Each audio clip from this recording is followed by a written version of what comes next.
Studiuesi Begzat Baliu trajton në mënyrë të detajuar polemikat mes Recep Qosjes dhe Ismail Kadares, duke analizuar argumentet e tyre, ndikimin e këtyre debatimeve në letërsinë shqiptare dhe mënyrën se si ato kanë ndikuar në perceptimin e lexuesve dhe studiuesve. Ai thekson rëndësinë e këtyre polemikave si pjesë e zhvillimit kritik dhe intelektual brenda kulturës shqiptare. Ata janë shkrimtar intelektual dhe studiues të mëdhenj. Në planet të parë, shkrimtar janë të dy shkrimtar të mëdhenj. Romanet e tij e kanë kaluar botën. Romani ndryshe ishte pozicioni i Qosjes, por në romani i profesor Qosjes e hap letërsinë postmoderne, letërsinë shqipe.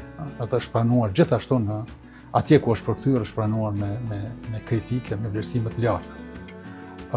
Qosja është gjithashtu një kritik i madh, një polemist i madh, një intelektual i madh, i cili është problem të te i kalohet. Nuk ka një konis të dytë pas profesor Qosjes. Ata kanë polemizuar për gjëra të ndryshme, por opinioni zakonisht i ka për një periudhë saktuar. Qosja dhe Kadare kanë pas një polemik që lidhej fillimisht me realizmin socialist. Duke qenë atje ku ishte, në Shqipëri, Kadare natyrisht e nxiste, e mbronte, e avansante, e interpretonte letërsinë e realizmit socialist. Duke qenë këtu, në Kosovë, profesor Qosja, me mundësi që ta interpretonte ashtu, po me mundësi që ta interpretonte edhe ndryshe, se në Kosovë ishte ndaluar, siç e dini, tema nacionale, nuk ishin ndaluara shkollat, drejtimet letrare të tjera, e quante realizmi socialist, romantizëm, sepse fakt i tillë ishte. Kjo domethënë është një polemikë e viteve 72-3. Pastaj profesor Qosja e ka kritikuar për një roman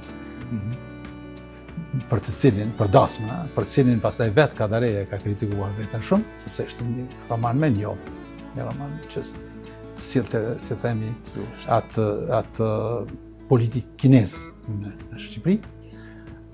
Pastaj u te kaluan këto, erdhën vitet 90-ta, siç e dini profesor Qosja se ishte i vetmi ai që e mbrojti largimin e Kadares në Paris, kur të gjithë e shanë, edhe në Shqipëri dhe në Kosovë, me pak përjashtime.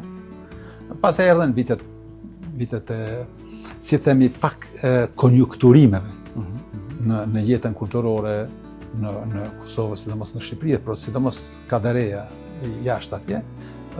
Mendoj që nuk është se ata kishin problem, ishte problemi i të tjerëve që ishin rrethit dhe që se kuptonin, nuk e kuptonin.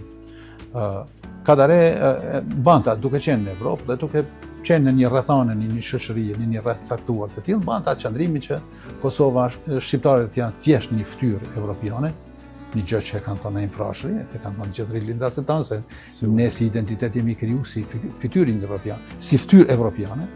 Ndërsa Qosja mbajti atë qëndrimin që është shumë i drejtë, jo vetëm i tij, që shqiptarët kanë trashëguar jo vetëm trashëgimin evropian, edhe po kanë trashëguar edhe pjesën lindore. Tash unë them shpeshherë po mirë, këta kundërshtar, këtë problemi kishte edhe Umberto Eco.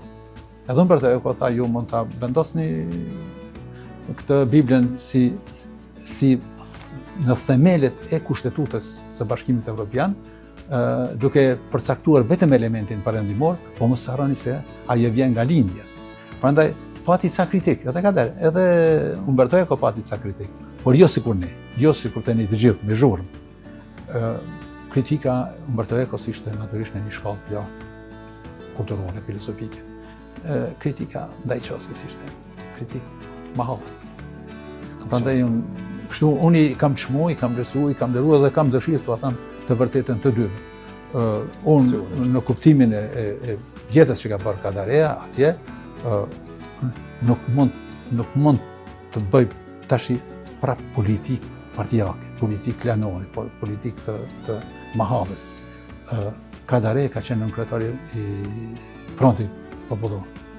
Kadare ka qenë në Parlamentin Shqiptar.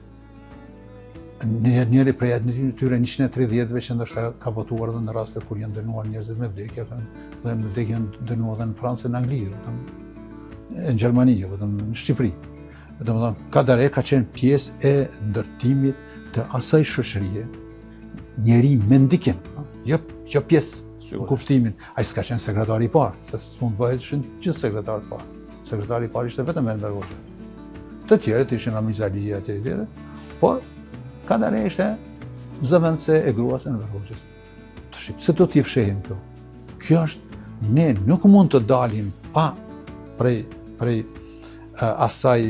atij diskursi të tejkalimit të komunizmit në Shqipëri, në qoftë se e identifikojmë me këtë vetëm një person, vetëm Enver Hoxhën. Se atëherë kjo është mentalitet komunist, nivel tipik komunist.